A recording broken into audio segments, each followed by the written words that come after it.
नमस्कार, स्वागत है आपका उज्जवल जीके में। मैं हूं सीमा शर्मा। आज हम पंचायती राज और स्थानीय जो शहरी स्थानीय स्वशासन है उन दोनों के बारे में बात करने वाले हैं। अति महत्वपूर्ण 100 प्रश्नोत्तर देखने वाले हैं और ये जो प्रश्न हैं ये विभिन्न परीक्षाओं में पूछे गए प्रश्नोत्तर हैं। देखिए, हम राजस्थान की जो परीक्षा है रीट उससे संबंधित जो है अध्ययन कर रहे हैं। अगर आप वो रीट की कोई भी आप वीडियो देखना चाहते हैं या NCERT पढ़ना चाहते हैं तो आप उज्जवल जीके की प्लेलिस्ट में जाकर पढ़ सकते हैं। अगर आप इतिहास पढ़ना चाहते हैं और या फिर राज्य व्यवस्था पढ़ना चाहते हैं भारत की, तो वो भी आप उज्जवल जीके की प्लेलिस्ट में जाकर पढ़ सकते हैं। तो आज इस कड़ी में 100 महत्वपूर्ण प्रश्नोत्तर लगाने वाले हैं हम। तो देखिए, अगर आप उज्जवल जीके की चैनल पर नए हैं तो प्लीज़ चैनल को सब्सक्राइब कर लें, पास के बेल आइकन को प्रेस कर लें ताकि नई वीडियो की नोटिफिकेशन समय रहते मिलती रहे। और अगर आपको वीडियो पसंद आती है तो लाइक और शेयर करना न भूलें। कमेंट करके बताएं कैसी लगी वीडियो। तो चलिए पढ़ना शुरू करते हैं। पहला प्रश्न है हमारा, स्थानीय स्वशासन का पिता। तो देखिए, स्थानीय स्वशासन का अगर पिता देखें तो वो कौन है? वो है लॉर्ड रिपन। कौन है? Lord Ripon. त्रिस्तरीय पंचायती राज व्यवस्था की स्थापना की सिफारिश किसने की थी? तो देखिए, त्रिस्तरीय पंचायती राज व्यवस्था की सिफारिश की थी बलवंत राय मेहता समिति के द्वारा।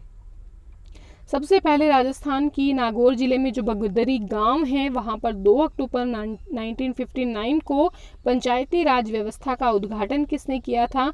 पंडित जवाहरलाल नेहरू ने किया था। देखिए, उस समय राजस्थान के जो मुख्यमंत्री थे वो मोहनलाल सुखाड़िया जी थे। और नागौर जिले में और राजस्थान में सबसे पहले, पूरे भारतवर्ष में सबसे पहले पंचायती राज व्यवस्था की जो शुरुआत हुई है राजस्थान में हुई है। राजस्थान पंचायत समिति और जिला परिषद अधिनियम कब लागू हुआ? तो ये जो अधिनियम था ये 1959 को लागू हुआ।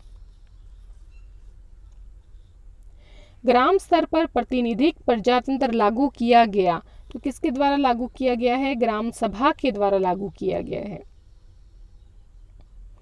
ग्राम पंचायत के सरपंच का चुनाव होता है। कैसे होता है सरपंच का चुनाव? ग्राम पंचायत के जो मतदाता होते हैं उनके द्वारा सीधे मतदान से होता है। ग्राम सभा की अध्यक्षता करता है। कौन करता है ग्राम सभा की अध्यक्षता? तो संबंधित ग्राम पंचायत का जो सरपंच होता है वो ग्राम सभा की अध्यक्षता करता है। राजस्थान में ग्राम सभा बनती है।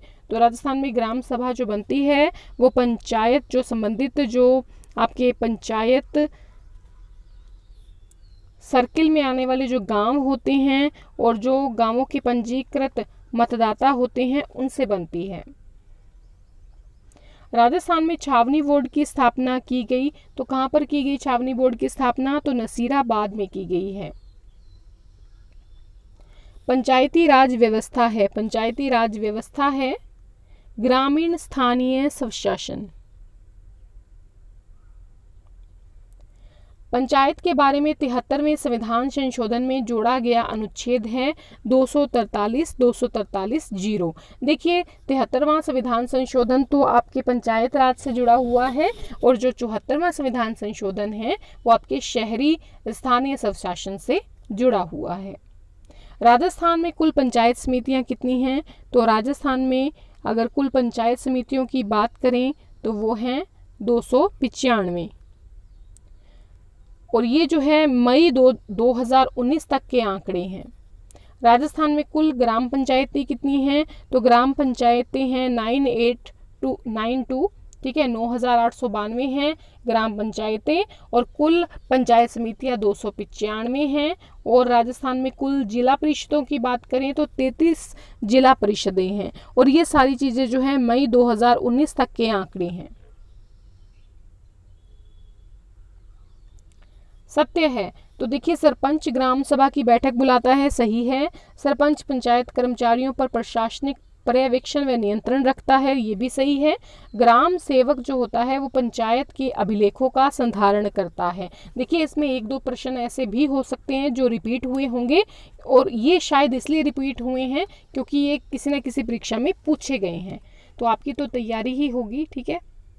राजस्व से भिन्न मामलों के लिए पंचायत स्तर पर राजस्थान में लोक सुनवाई का अधिकारी कौन है? तो देखिए, अगर पंचायत स्तर पर देखें तो लोक सुनवाई अधिकारी कौन है? ग्राम सेवक है। पंचायतों की अवधि कितनी होती है? 5 साल की होती है। अगर देखिए शहरी निकाय की बात करें तो वहां पे भी 5 साल ही होती है। जिले में पंचायती राज की शीर्ष संस्था कौन सी है? तो जिला परिषद जो है, जिले में पंचायती राज की जो शीर्ष संस्था है, उसके बाद में जो है आपके दूसरे नंबर पर पंचायत जो समितियां हैं वो आ जाती हैं, और फिर सबसे नीचे पंचायतें आ जाती हैं। विकास खंड स्तर पर पंचायत का स्वरूप क्या है? तो ये मध्य स्तर होता है। देखिए, और पंचायत समितियां होती हैं। सरपंच के चुनाव में कौन भाग लेता है? तो ग्राम पंचायत क्षेत्र के जो पंजीकृत मतदाता होते हैं, देखिए सभी नहीं होंगे, जो पंजीकृत मतदाता होंगे वो सरपंच के चुनाव में भाग लेंगे। संविधान के किस संशोधन के द्वारा पंचायती राज व्यवस्था को शक्तियां प्रदान की गई हैं? तो देखिए 73वां संविधान संशोधन लागू हुआ है, उसके तहत पंचायती राज व्यवस्था को शक्तियां प्रदान की गई हैं। पंचायती राज संस्थान कहाँ खोला गया? तो जयपुर में खोला गया है। देखिए, ये जब स्वर्ण जयंती का अवसर था उस समय सोनिया गांधी जी ने इसके बारे में बात की थी। ठीक है। सर्वप्रथम पंचायती राज जो है वो लागू हुआ तो राजस्थान में सबसे पहले लागू हुआ है। राजस्थान पंचायती राज अधिनियम 1994 का क्या मुख्य उद्देश्य है? 1994 का जो ये अधिनियम है, पंचायती राज अधिनियम राजस्थान का, इसका मुख्य उद्देश्य है कि प्रशासन जो है उसमें जन सामान्य जो है उसकी सहभागिता में वृद्धि की जाए। अक्टूबर 2010 में राजस्थान सरकार ने पंचायती राज संस्थाओं को कितने विभाग सौंपे हैं? तो देखिए 5 विभाग सौंपे हैं राजस्थान सरकार ने पंचायती राज संस्थाओं को अक्टूबर 2010 में। कौन कौन से हैं? कृषि, प्राथमिक शिक्षा, चिकित्सा व स्वास्थ्य, साथ ही साथ महिला और बाल विकास, और अंत में 5वां है सामाजिक न्याय व आधिकारिकता विभाग। पंचायती राज संस्थाओं को प्रभावी और सशक्त बनाने के लिए 73वां संविधान संशोधन जो बिल है वो कब पास हुआ था? तो बिल जो पास हुआ था वो 92 में पास हुआ था, 1992 में। पंचायत समिति का प्रधान राजस्थान में किसको इस्तीफा देगा? तो पंचायत समिति का जो प्रधान है वो जिला प्रमुख को इस्तीफा देगा। पंचायती राज का स्वर्ण जयंती समारोह कब आयोजित किया गया? तो 2 अक्टूबर 2009 को आयोजित किया गया पंचायती राज का स्वर्ण जयंती समारोह, क्योंकि इसी दिन जो है नींव रखी गई थी पंचायती राज व्यवस्था का उद्घाटन किया था जवाहरलाल नेहरू जी ने। पंचायती राज संस्थाओं के प्रत्येक पद पर चुनाव लड़ने की न्यूनतम आयु कितनी है? तो कोई भी अगर पद है उस पर 21 साल होना जरूरी है। दिवालिया पागल होना, जो दिवालिया है पागल नहीं होना चाहिए, और 3 संतानें नहीं होनी चाहिए। उप सरपंच का निर्वाचन होता है। उप सरपंच का निर्वाचन जो होता है वो निर्वाचित जो सरपंच होता है और पंच जो होते हैं उनके द्वारा होता है। पंचायती राज संस्थाओं के चुनाव कौन करवाता है? तो पंचायती राज संस्थाओं के चुनाव भी राज्य निर्वाचन आयोग करवाता है, और साथ में जो शहरी स्वशासन की आप बात करते हैं तो उनके चुनाव भी राज्य निर्वाचन आयोग ही करवाता है। ग्राम पंचायतों को अनुदान दिया जाता है, तो कौन देता है अनुदान? तो राज्य वित्त आयोग की अनुशंसा के द्वारा दिया जाता है। जब राज्य वित्त आयोग 5 सालों में गठित होता है तो उसकी अनुशंसा के द्वारा ग्राम पंचायतों को अनुदान दिया जाता है। ग्राम पंचायत का सरपंच बनने के लिए कम से कम आयु, वही बात है कि 21 साल कम से कम होना चाहिए अगर पंचायत स्तर का कोई भी चुनाव आपने लड़ना है। पंचायतों के लिए गठित राजस्थान राज्य वित्त आयोग का उल्लेख किसमें दिया गया है? तो अनुच्छेद 243, याद रखिएगा, तय और झ, ये राज्य वित्त आयोग का उल्लेख करते हैं। बलवंत राय मेहता समिति थी तो ये लोकतांत्रिक विकेंद्रीकरण पर जो है थी। राजस्थान के पंचायती राज संस्थाओं में महिलाओं के लिए आरक्षण कितना है? तो देखिए 50% है। देखिए कोई भी जो है आपके विधानसभा है, चाहे आप कोई भी ले लीजिए, वहाँ पर महिलाओं के आरक्षण की सुविधा नहीं दी गई है। यहाँ पर पंचायती राज संस्थाओं में 50% दी गई है। अगर आप शहरी स्थानीय स्वशासन की बात करें तो वहाँ पर 33.33% दी गई है। पहले 50% की गई थी, लेकिन बाद में उसको समाप्त करके शहरी स्थानीय स्वशासन में कर दी गई है 33.33%। राजस्थान में जिला परिषद की आय का स्रोत क्या होता है? तो देखिए जिला परिषद की आय का स्रोत होता है एक तो पेयजल कर, फिर है मेलों के लिए जो लाइसेंस फीस होती है वो मिलती है, कृषि उपज के जो मार्केट पर 0.5% सरचार्ज लगता है तो उस पर भी जो है इनको आय होती है।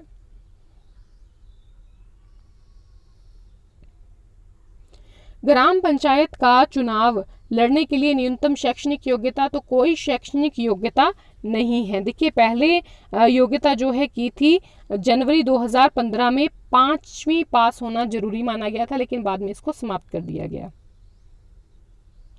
प्राचीन भारत में ग्रामीण स्वशासन के विकास का श्रेय किसको दिया जाता है? तो देखिए सबसे ज्यादा ग्रामीण स्वशासन में अगर सुधार किया है तो चोल शासकों ने किया है, दक्षिण भारत के थे। राजस्थान में अगस्त 2010 में हुए स्थानीय निकायों के चुनाव में महिलाओं का आरक्षण कितना है? तो 33% आरक्षण अगस्त 2010 में जो चुनाव हुए थे उनमें दिया गया था। कौन सी अनुसूची पंचायतों की शक्तियों से संबंधित है? तो देखिए 11वीं जो अनुसूची है वो पंचायतों की शक्तियों से संबंधित है। ग्रामीण अंचलों के नागरिक स्वयं के मामलों का प्रशासन किस संस्था के माध्यम से चलाते हैं? तो ग्राम पंचायत के माध्यम से चलाते हैं। वैदिक काल में ग्राम प्रमुख क्या कहलाता था? ग्रामणी कहलाता था। 1993 में अनुच्छेद 243 को संविधान के भाग के रूप में जोड़ा गया है, तो ये जोड़ा गया है 73वें संविधान संशोधन को पारित करके। पंचायत अनुसूचित क्षेत्र विस्तार अधिनियम 1996 के तहत सही कथन क्या है? तो देखिए ये कुछ कथन हैं जो पंचायत अनुसूचित क्षेत्र विस्तार अधिनियम से संबंधित हैं, ध्यान से देखिएगा। देखिए ये जो पंचायत अनुसूचित क्षेत्र विस्तार अधिनियम है यानी कि PESA, यह राजस्थान सहित भारत के 10 राज्यों में लागू है। राजस्थान विधानमंडल अनुसूचित क्षेत्रों की पंचायतों के लिए जिला स्तर पर प्रशासनिक प्रबंधन की संरचना करते समय संविधान की 6ठी अनुसूची के प्रतिमानों का अनुगमन का प्रयत्न करेगा। अधिनियम का एक उद्देश्य जनजातीय समुदायों की जो परंपराएं हैं, रीति रिवाज हैं, उनका संरक्षण और सुरक्षा करना है।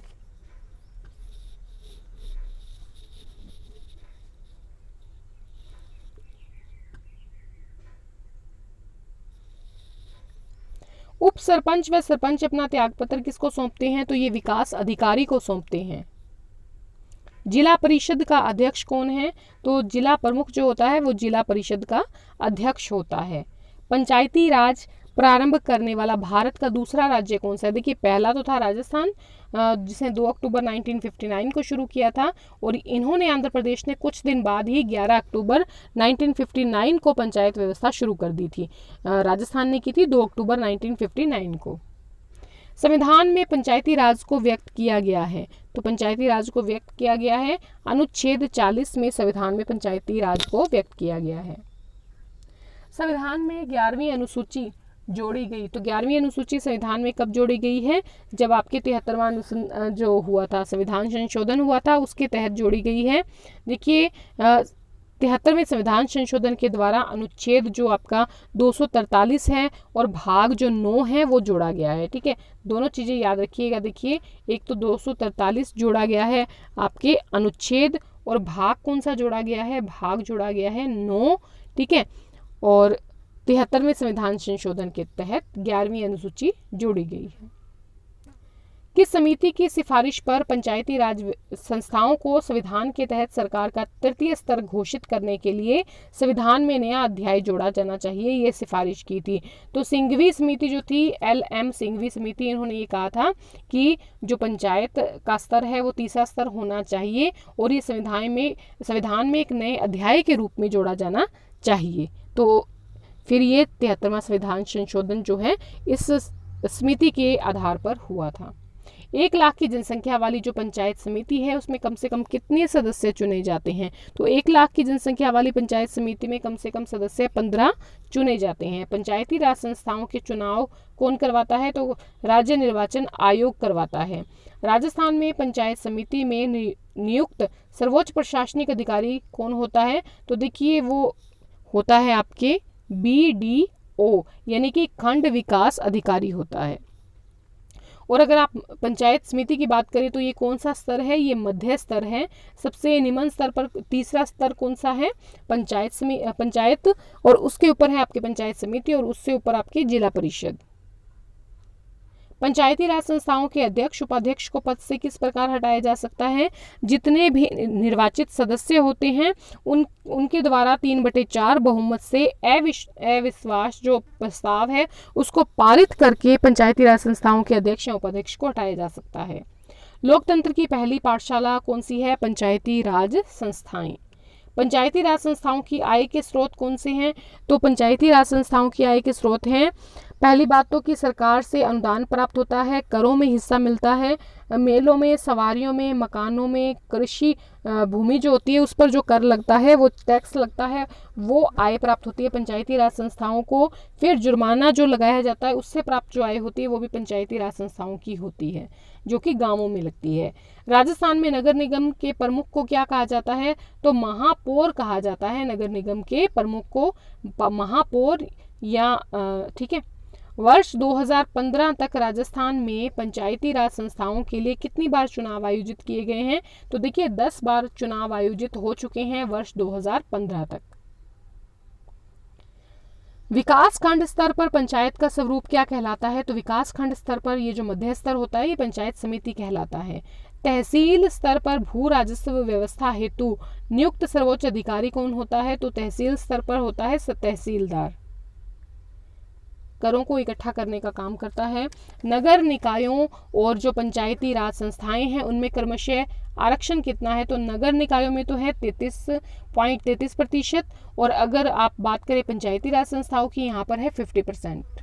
राजस्थान में सबसे पहले नगर पालिका की स्थापना 1864 में माउंट आबू में हुई थी।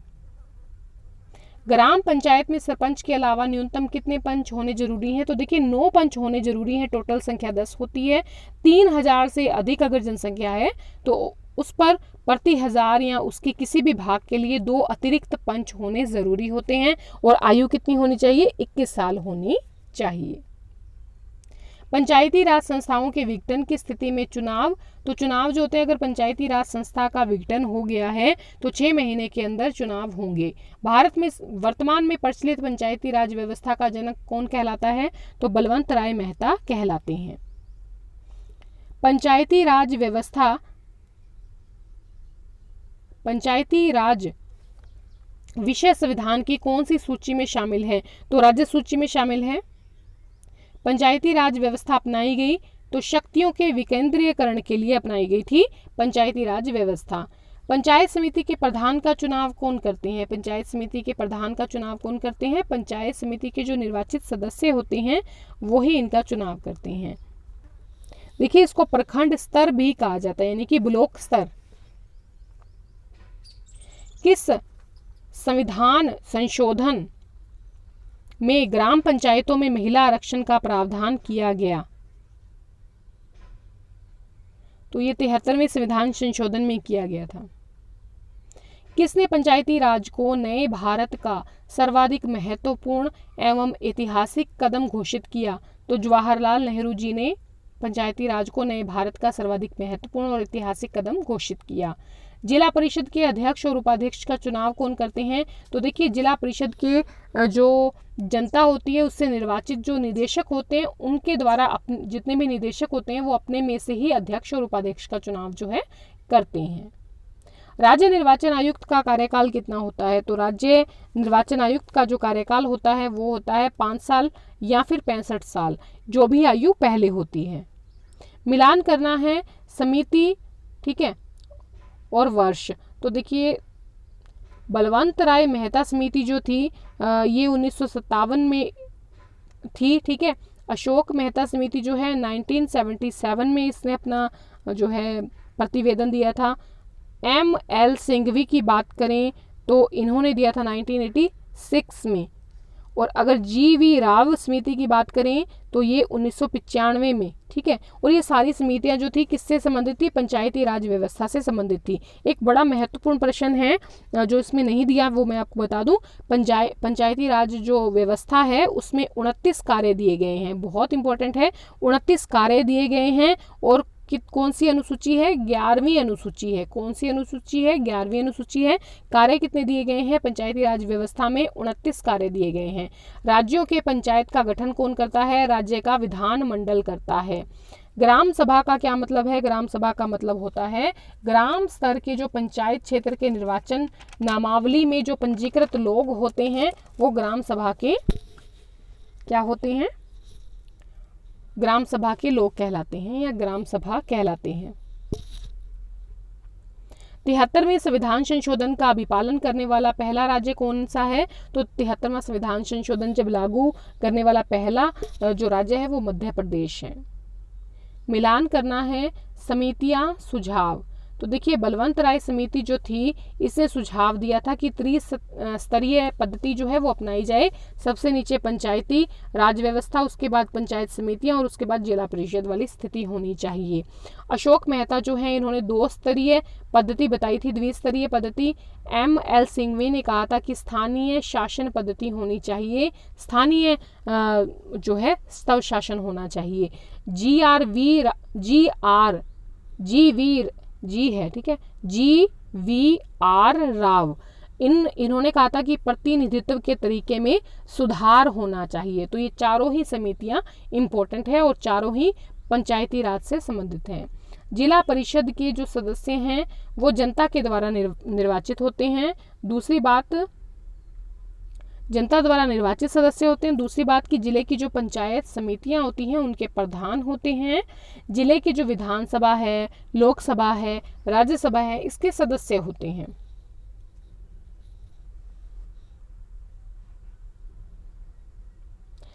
राज्य वित्त आयोग रिपोर्ट देता है तो राज्यपाल को अपनी रिपोर्ट पेश करता है।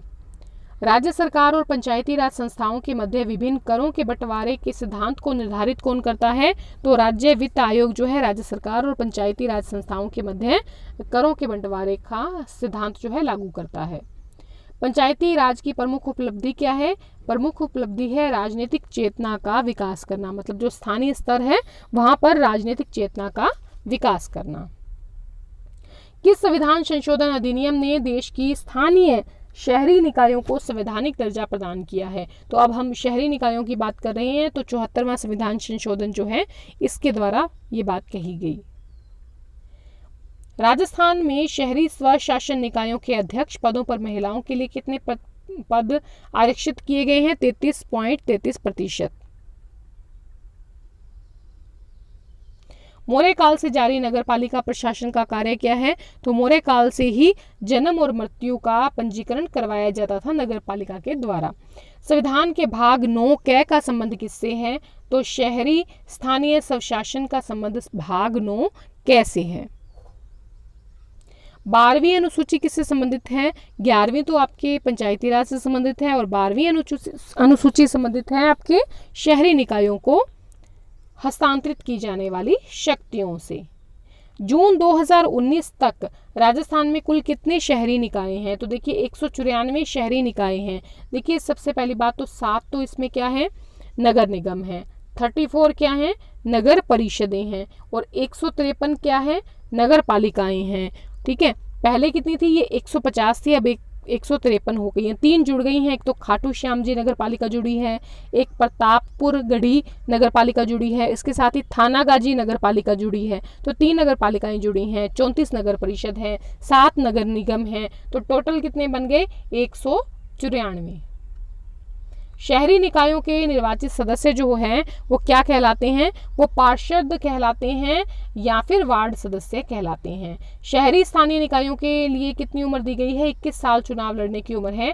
राजस्थान में है तो राजस्थान में देखिए नगर निगम है, नगर परिषद है, नगर पालिका है, लेकिन क्या नहीं है? तो देखिए महानगर नहीं है। महानगर जो है जैसे कि दिल्ली है, बॉम्बे है, कोलकाता है, चेन्नई है, बेंगलोर है, अहमदाबाद है, हैदराबाद है, ये सारे महानगर हैं। यहाँ पर कोई महानगर नहीं है। ठीक है, सही कथन है नगर निगम का अध्यक्ष जो होता है वो कौन होता है? महापौर या मेयर होता है। 5 लाख से अधिक की जनसंख्या पे नगर निगम जो है वो बनाया जाता है। नगर परिषद की बात करें, अच्छा नगर निगम कितने हैं? अभी मैंने बात की थी 7 नगर निगम है। नगर परिषद कितने हैं? तो आपके 34 हैं। तो देखिए नगर परिषद का अध्यक्ष का क्या कहलाता है, सभापति कहलाता है। नगर पालिका का अध्यक्ष होता है वो भी सभापति ही कहलाता है। 1 लाख से लेके देखिए 5 लाख तक की आबादी जो होती है वो नगर परिषद की होती है। फिर नगर पालिका की बात करें तो 20,000 से लेकर 1 लाख तक की आबादी जो होती है नगर पालिका की होती है, और इसके अध्यक्ष को भी क्या कहा जाता है, सभापति ही कहा जाता है। और ये कितनी है नगर पालिकाएं, 153 हैं। ठीक है। राजस्थान में नगर निगम है तो देखिए 7 नगर निगम है। कौन कौन से हैं, जयपुर है, जोधपुर है, कोटा है, अजमेर है, बीकानेर है, उदयपुर है, भरतपुर है। वापस सुनिए, जयपुर, जोधपुर, कोटा, अजमेर, बीकानेर, उदयपुर और भरतपुर। 74वां संविधान संशोधन अधिनियम जिसके द्वारा नगरीय स्वशासन की संस्थाओं को संवैधानिक दर्जा दिया गया, कब लागू हुआ, तो देखिए ये हुआ है आपके 1 जून 1993 को लागू।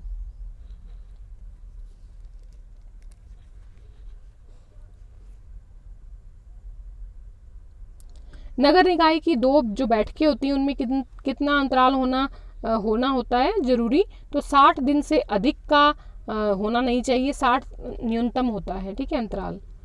राजस्थान की पहली महिला जिला प्रमुख कौन थी, तो श्रीमती नगेंद्र बाला थी, और ये कोटा से थी। राजस्थान की पहली महिला सरपंच तो ये छगन बहन गोलछा थी, और ये खिंचन गांव जोधपुर से थी। सर्वाधिक नगर पालिकाएं कहां पे हैं, झुंझुनू में हैं, और कितनी है, 11।